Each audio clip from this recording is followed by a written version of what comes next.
Today's sermon title is A Father's Words. And what I want to point to, and this is a scriptural fact, there are few things as powerful as a father's words.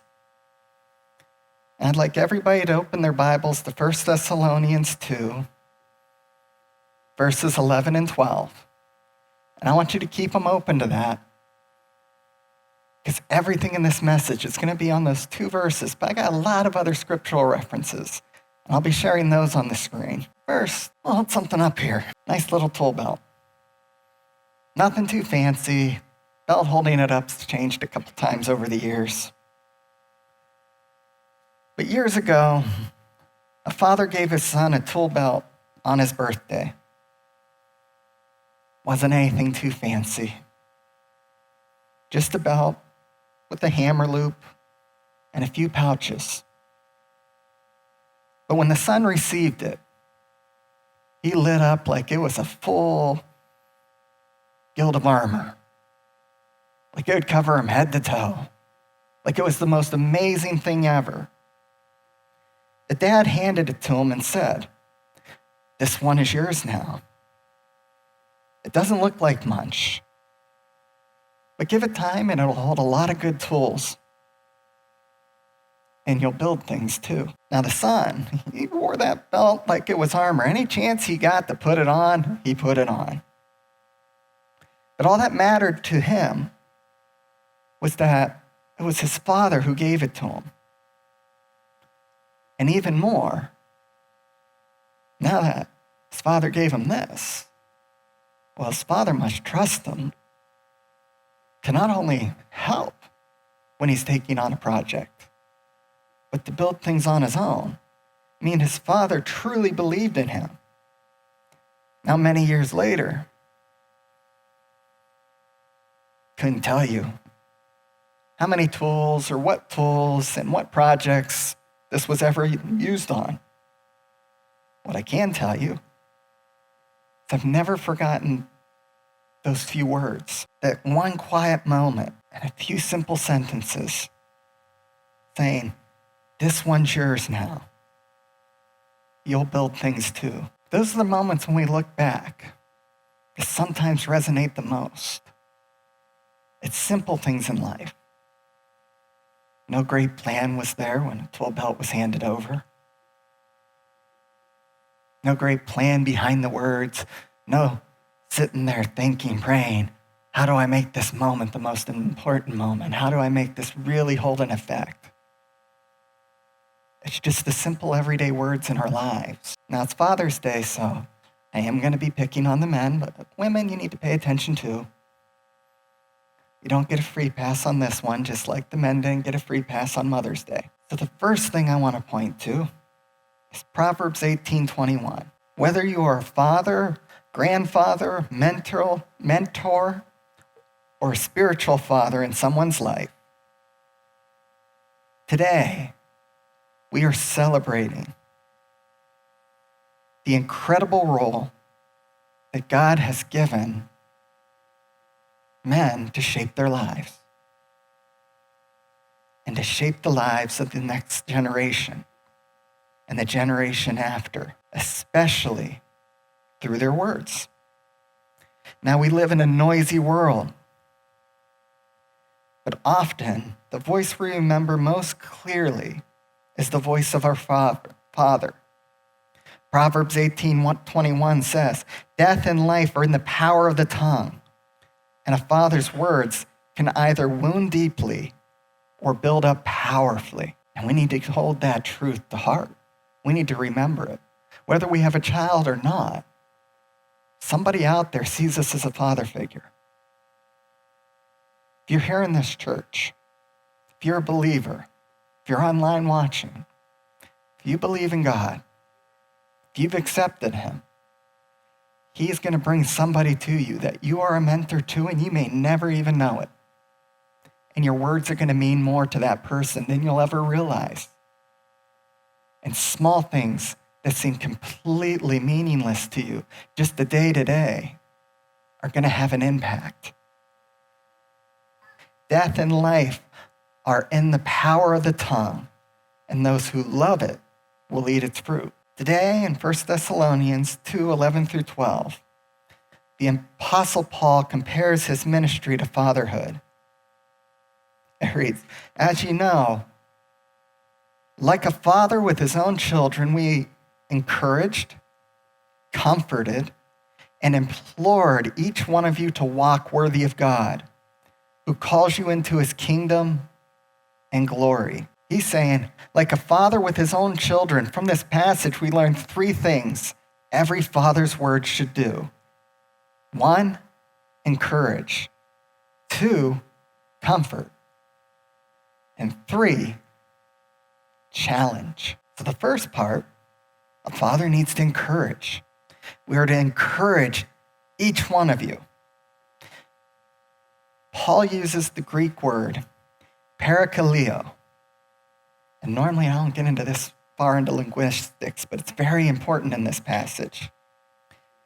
Parakaleo meaning to come alongside and lift somebody up. That's more than just the English word encourage.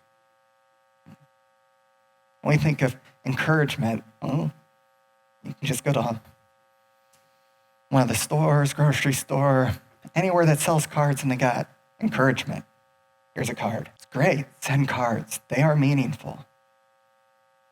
But this is saying you need to be engaged and use your words every day to lift people up, to make a change, to make a difference. Come alongside and lift someone up. It's a lot stronger challenge than just encourage people. No, you're to be alongside them and lift them up in their struggle. Ephesians 6:4 reminds us, fathers not to provoke their children into anger, but to bring them up in the training and instruction of the Lord. It says, fathers, don't stir up anger in your children, but bring them up in training and instruction of the Lord. Encouragement is not just praise. It's walking beside our children. It's saying, keep on going. God is with you. And then the most important 4, I believe in you. Whether it's your child or not, those 4 words can hold a lot of power. When somebody's going through a time of struggle, a time of strife, they got a lot of doubts running through their mind. We went through the story of Adam and Eve. Doubt is what caused the world to fall apart. Doubt is what the devil uses. And when people are struggling, doubt is what's running through their minds. They need to know they're not alone and that somebody believes in them. Someone saying, you can keep going. No matter how far down you think you've gone, whether you think you've hit rock bottom. One of the books I read had one of the most amazing things about hitting rock bottom, and it was this statement. I never knew rock bottom had a basement. We never know truly what the lowest low is, because things can always seem to be able to get worse and worse. And just when we think they can't get any worse, something else tends to hit. It's where we're called to be, alongside them, lifting them up, encouraging them. Keep going. Older men here, your adult children and grandchildren still need that same encouragement from you. They need your words of faith and affirmation to give them confidence to walk with the Lord. Because even Jesus needed words of encouragement from his Father. Matthew 3:17 reads, and a voice from heaven said, this is my beloved Son, with whom I am well pleased. If Jesus needed to hear encouragement from God the Father, everybody does. We're talking about the man who had the courage and commitment to die on the cross for our sake, to take pain and suffering beyond anything we can imagine, to die, to be separated from God the Father, whom he loved dearly. on our behalf, to take the full weight of every individual sin that's willing to turn to him. He needed encouragement. If he needed it, how much more does everyone we know need that same level of encouragement? Second part is a father's comforts. So it said, we comforted you. The word used is paramathiamai. No matter how many times I try, I cannot get my tongue to move that way. But what's important isn't how you pronounce it, it's the meaning of that word. Where we have comforted you. That single word actually means to console or soothe the hurting. So in times of struggle or pain, godly fathers don't just demand strength. They offer comfort and compassion. So when we see them struggling, when we see them going through those trials, we can't just be a rock-hard iron wall. It's not a just get back up. It's not a that wasn't that big of a fall. It's not a I don't know why you're crying. They need the comfort as well. We get that from 2 Corinthians 1, verses 3 through 4. Blessed be God and Father of our Lord Jesus Christ, the Father of mercies and the God of all comfort. He comforts us in all our affliction so that we may be able to comfort those who are in any kind of affliction through the comfort we ourselves receive from God. 2 Corinthians here calls God the Father, the God of all comfort. So fathers, you are called to reflect that comfort in your home, in your life, in your workplace, everywhere you go. Maybe it's simply a diner and you see a waitress or a waiter that's struggling. You can just tell they're not having a good day. They might need a little bit of comfort offered. Maybe you see them drop the tray. It doesn't hurt to offer to help pick it up. Simple things in life that we can take for granted, little actions, could have drastic impacts on that person's life. And you never know. That person might not be a Christian. I know a lot of waiters and waitresses that the one day they hate working is Sundays because when everybody comes after church, some of the worst tippers I know. They're some of the most demanding. They're always upset. And they see it as a bunch of hypocrites. Now, if they know that every week you come there, or maybe every month, you come in there after church, and they're having their worst day ever. They're dropping stuff. And you're offering to help them out. They come out late with your meal. Oh, don't worry, I'm not in a rush. I see you're really busy here today, and must have had a few people called off. There's less people here than I normally see. Offering a little comfort could go a long way. If they see that in your life, if they see that in your actions, and if they hear it in your words, that could be enough to spark an interest to go, maybe there is something to this whole salvation thing. Maybe the church isn't just filled with hypocrites. Maybe there is something there I need. That works both ways. Just as the devil wants to use doubt against us, we can use the same tool against him. We want him to question. We want him to get a little curiosity. We want him to truly ask, what is it about? Here in Newton Falls, many have faced hard times. Job losses, illness, family struggles. When life is difficult, your children and grandchildren need to hear that you are a safe place to turn to. If you're mentoring somebody, they need to know you're a safe place to turn to. If it's a new believer, they need to know you are a safe place to turn to. All of us need someone safe to turn to. We can't do it on our own. Yeah, I tell you, we can pray to Jesus. We can pray to God. He will lift up our burdens. He'll make things easier. But as a believer, we said we were willing to submit to God's will. He's going to want to use us to help in their life, to help with that burden.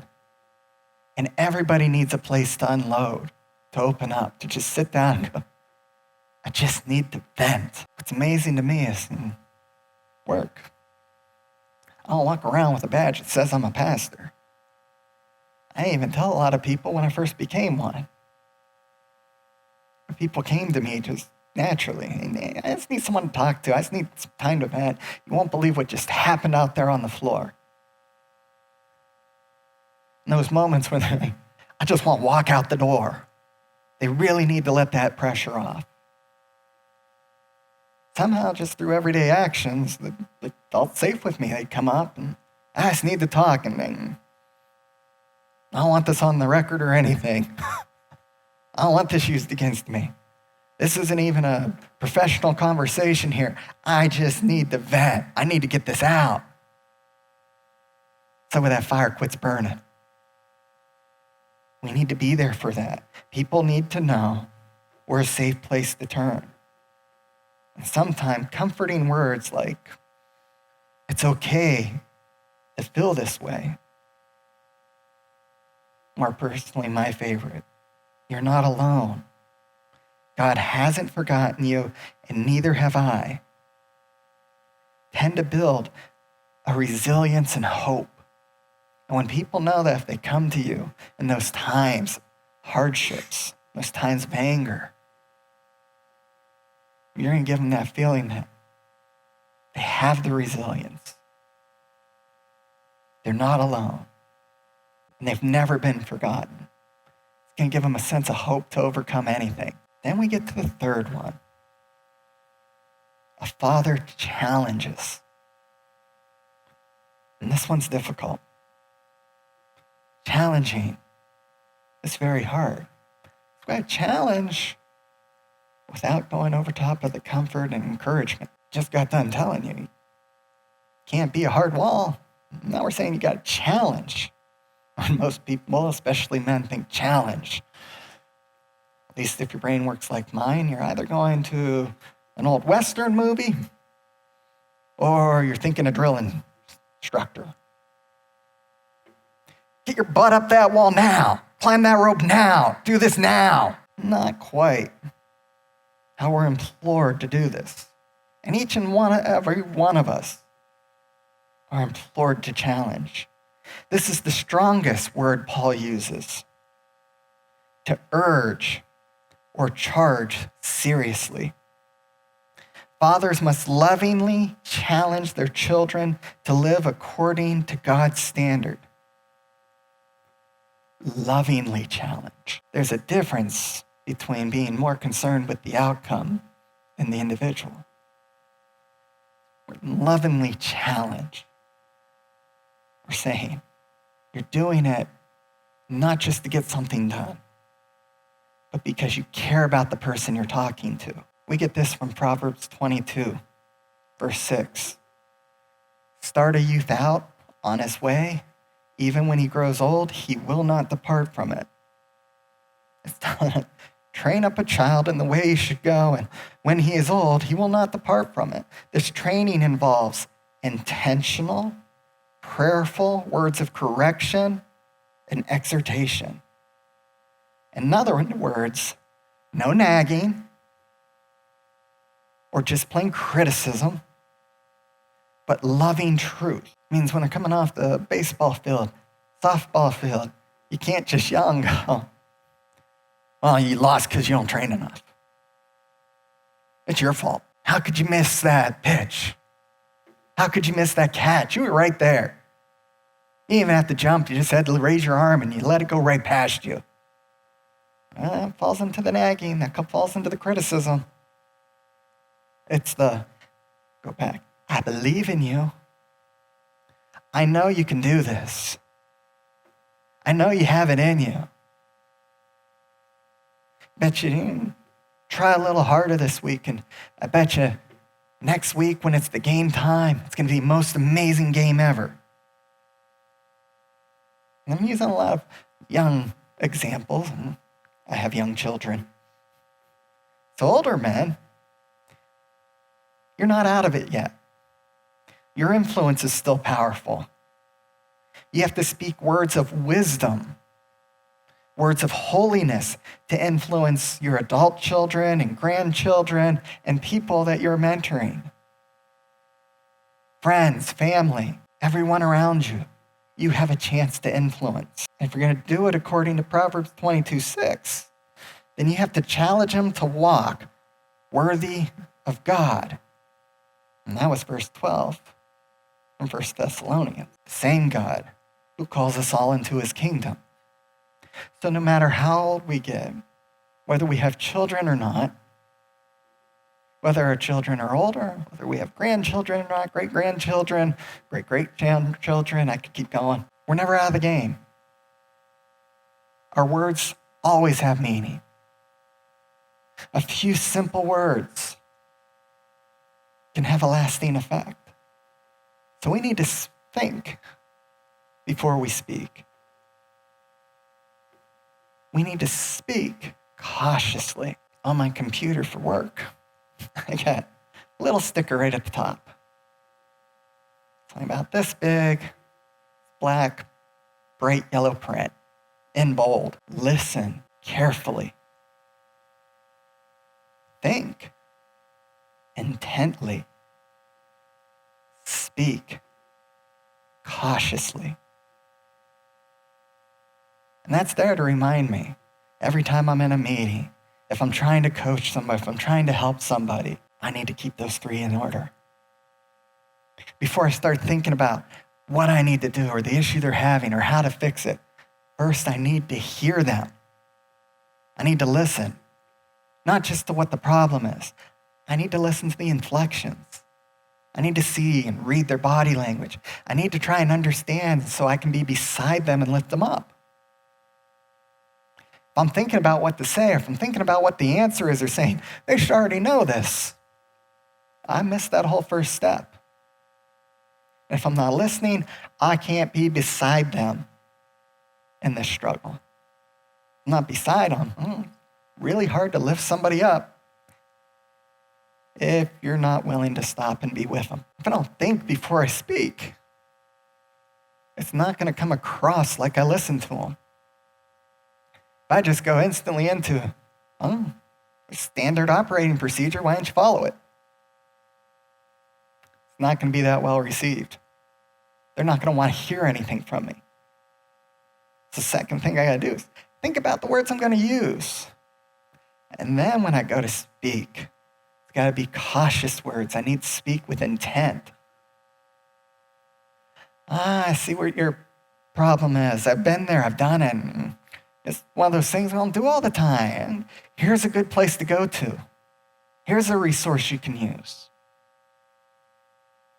There's lots of resources for the Bible. There's lots of resources for health issues. In fact, I got downstairs in my office, and I keep one at my home office. I got a packet of paper. It's about this thick, so about 1/4 of an inch thick, printed double-sided, and it's got at least 2, if not 3 columns running down of just resources within Trumbull County. Whether it's food, finance, mental health, physical health, it is every resource available in Trumbull County with a phone number, with a contact you can reach out to. So that way when somebody's telling me something, here's a place you can reach out to. In fact, here's 6. See which one works best for you. Look them up. Look their hours up. I'll scan it. I'll send it over to you. I'll take a picture of it, text it to you. If you need anything else, if you just need someone to talk to, feel free to talk to me anytime, any place, anywhere.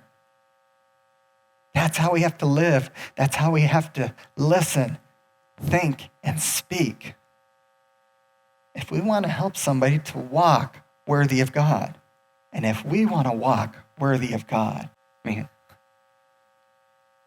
people ask, what's your goal in life? My goal is not money.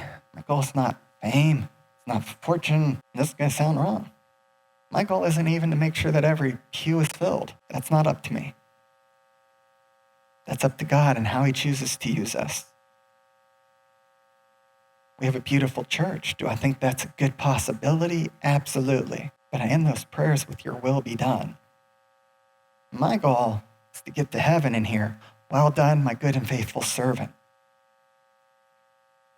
If you keep that and make that the heart of everything you do, every word you speak, when I'm standing there before the judge, am I going to hear, well done, my good or faithful servant? Or why did you yell at your son because he stayed up the night before the game and didn't have enough sleep to catch a ball?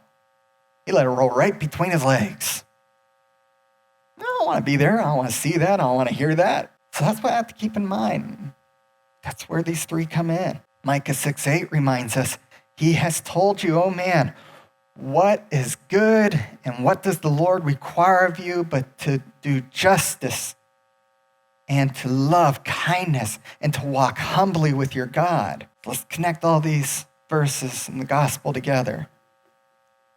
If you feel you have failed as a father, or your own father failed you, there is still hope, because Jesus Christ is the perfect Son. But God is the perfect Father. And God offers something key in this world where a lot of fathers have failed. God, the Father, Jesus, the Son, the Holy Spirit offer forgiveness and a new life. When you turn to them, your life can begin anew because you'll know you are forgiven. And it's not an overnight change. It's not an instantaneous, never going to sin again. It's not how it works. We're not a TV show. Even reality TV shows, that's not true reality. That's not how life works. It's slow, it's hard, but there's going to be love, there's going to be encouragement. God will bring the people into your life to help lift you up, to comfort you, to challenge you, and to encourage you throughout that challenge. That's what it means when it says you're going to begin a new life. Psalm 103, verse 13. As a father has compassion on his children, so the Lord has compassion on those who fear him.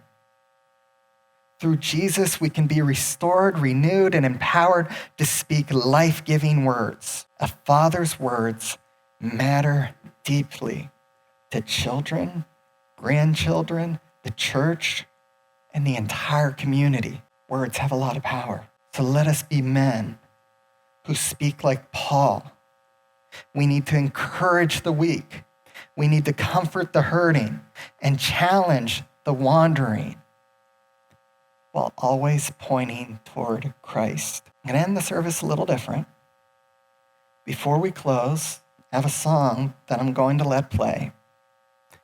And during this time, I'm inviting all the men here, fathers, grandfathers, spiritual fathers, to come forward and pray with me for your family, your legacy, for the entire community. If you have father wounds or you know people with father wounds, to pray for them to receive healing from the perfect Father, to realize that God the Father is different. The Bible speaks a lot about fathers and God the Father, and sometimes that's a big catch for people because they have wounds inflicted from their own fathers. That's where the rest of us are called, to let them know God the Father is different. And when we're calling out to fear the Lord, that can be interpreted drastically differently and so wrong. And it's up to us to rely on the power of the Spirit to guide us in the words and wisdom we share, to make a difference and make them realize they need God the Father, the perfect Father, because they need to forgive and move on before they realize rock bottom has a basement.